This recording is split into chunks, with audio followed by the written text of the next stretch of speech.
it's the lies of P. Yes, Of because P. because it's of Pinocchio. And let me, for example, Pinocchio. this game. I mean, I know that for you. I mean, even in the universe, it's not something that you have to grab to take care of it. But for example, this game won like 3 awards at Gamescom because it really stood out from the rest of the games.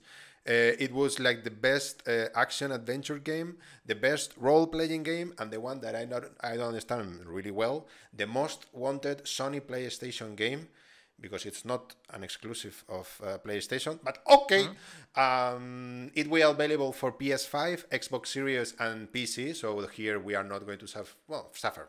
We are not going to have like this thing that it would be multi-platform, like multi-generational. Is going to be in the last one, and will be available first day in Xbox Game Pass. Let me introduce you to the plot. You wake up at an abandoned train station in Krat, a city overwhelmed by madness and bloodlust. In front of you lies a single note that reads, "Find Mr. Geppetto." Because he's here in the city. This is Lies of P, a brand new Souls-like action RPG inspired by the classic Italian novel from Carlo Collodi.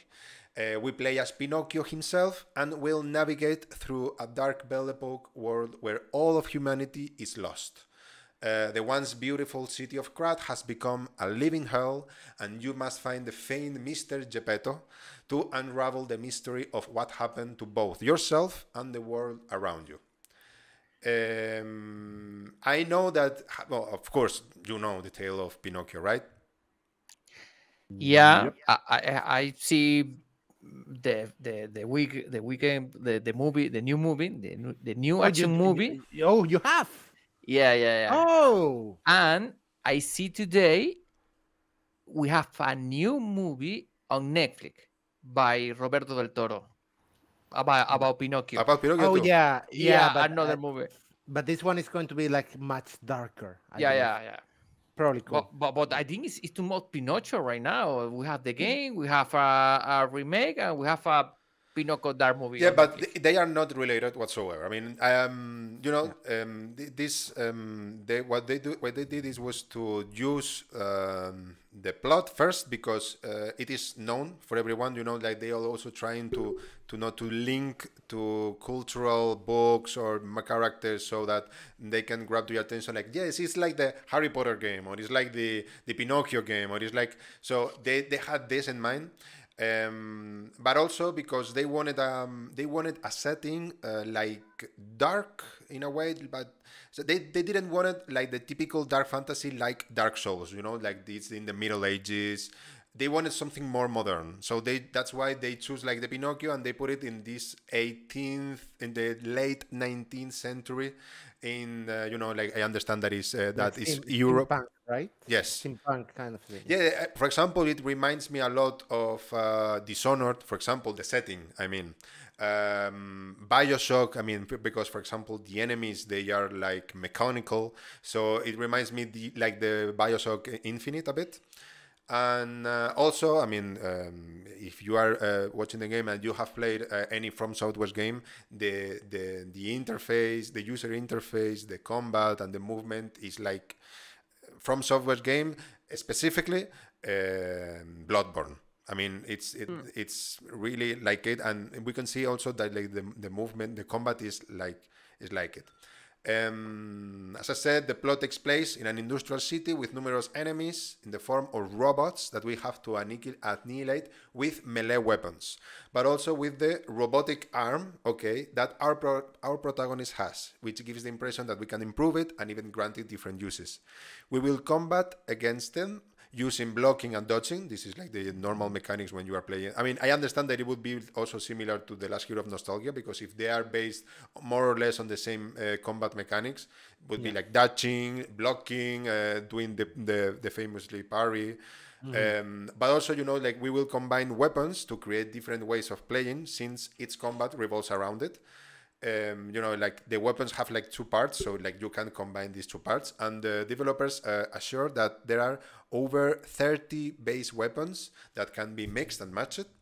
And Also, you can improve the Pinocchio's stats, no, like the defense, attack, luck. I don't know if it would be included, but this kind of stats that makes him RPG, right? And since we are talking about a puppet, because Pinocchio is a puppet mechanoid, He's a real boy. he's He's a real he boy. wants to be a real boy. That's his main purpose in the game. Looking for Geppetto to be a real boy. I don't know. Maybe I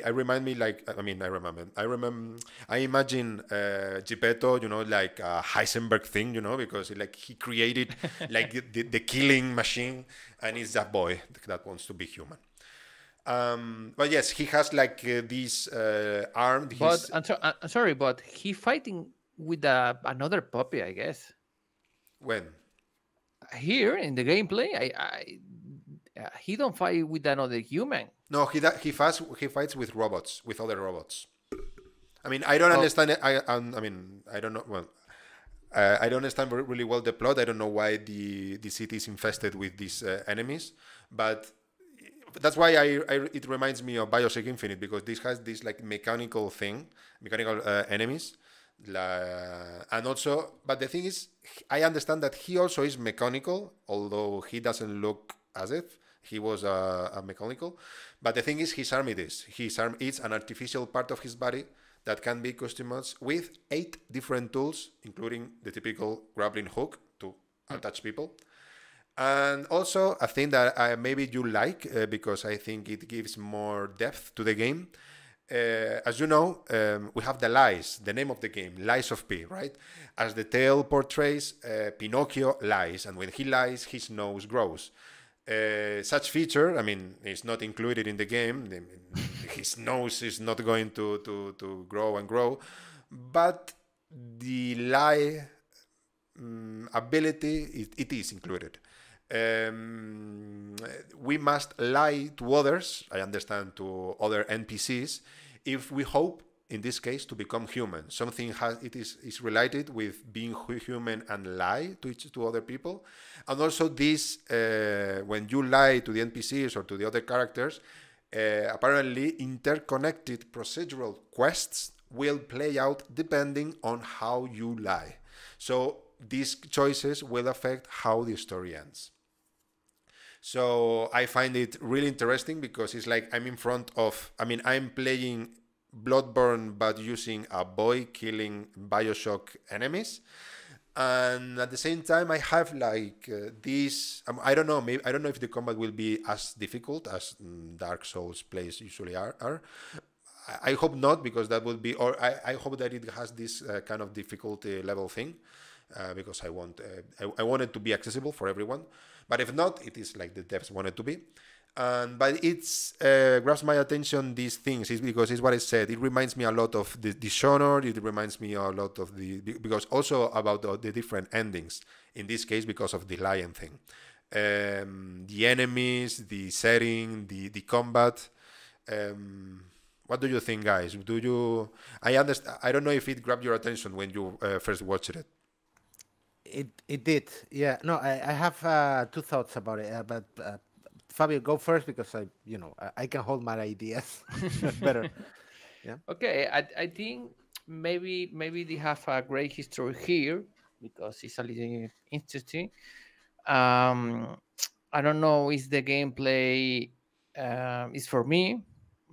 I don't kind this kind of game, because like a Bloodborne, I try maybe 3 times, and 20 minutes later, I close the game. Yeah, I don't know. Maybe they have a great history, like as I say, but I don't know.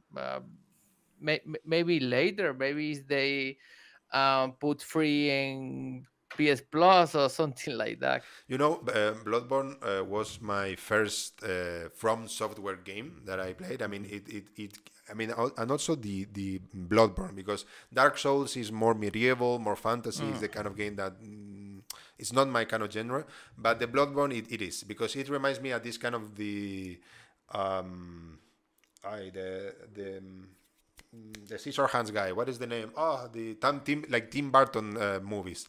It reminds me this dark fairy tale thing. And Bloodborne was the first game that I played, and I was like you. I mean, it was. I mean, I didn't understand the bonfire mechanic. That, by the way, it is also included here. The bonfires are used as checkpoints. So the thing is that in order to advance in the story, you have to reach to a bonfire to activate it. But the thing is, when I played it, I didn't find any, and I was like all the time like trying to look for these kind of things, because I was all the time studying at the same spot, and it was like, how can I advance this? And of course, the game is difficult, really difficult.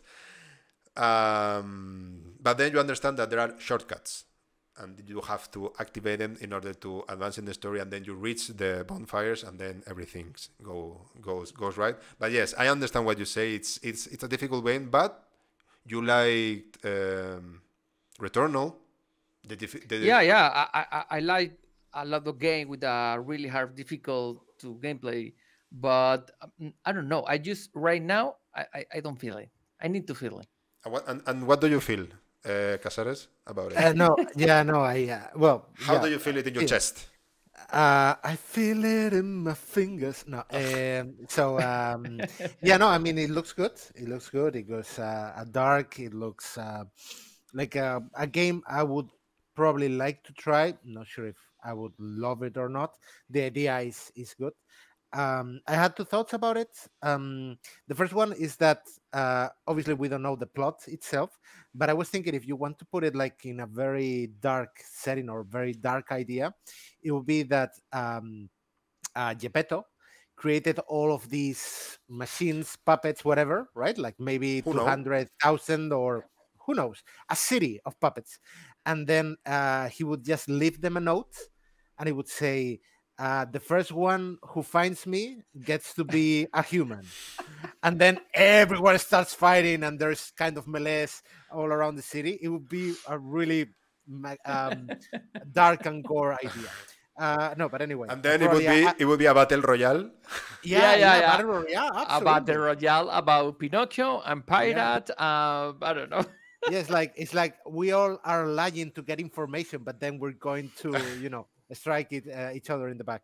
I think I will write a book at some point. Anyway, no, what I was the other thought that I had is that before I saw the gameplay and you talked about the game, it didn't come to my mind that there was a game that is not like very well known, but it was decently known, which is called Alice Madness. It is about the world of Alice in Wonderland, Mhm. and it's kind of like a very gore and dark version of it.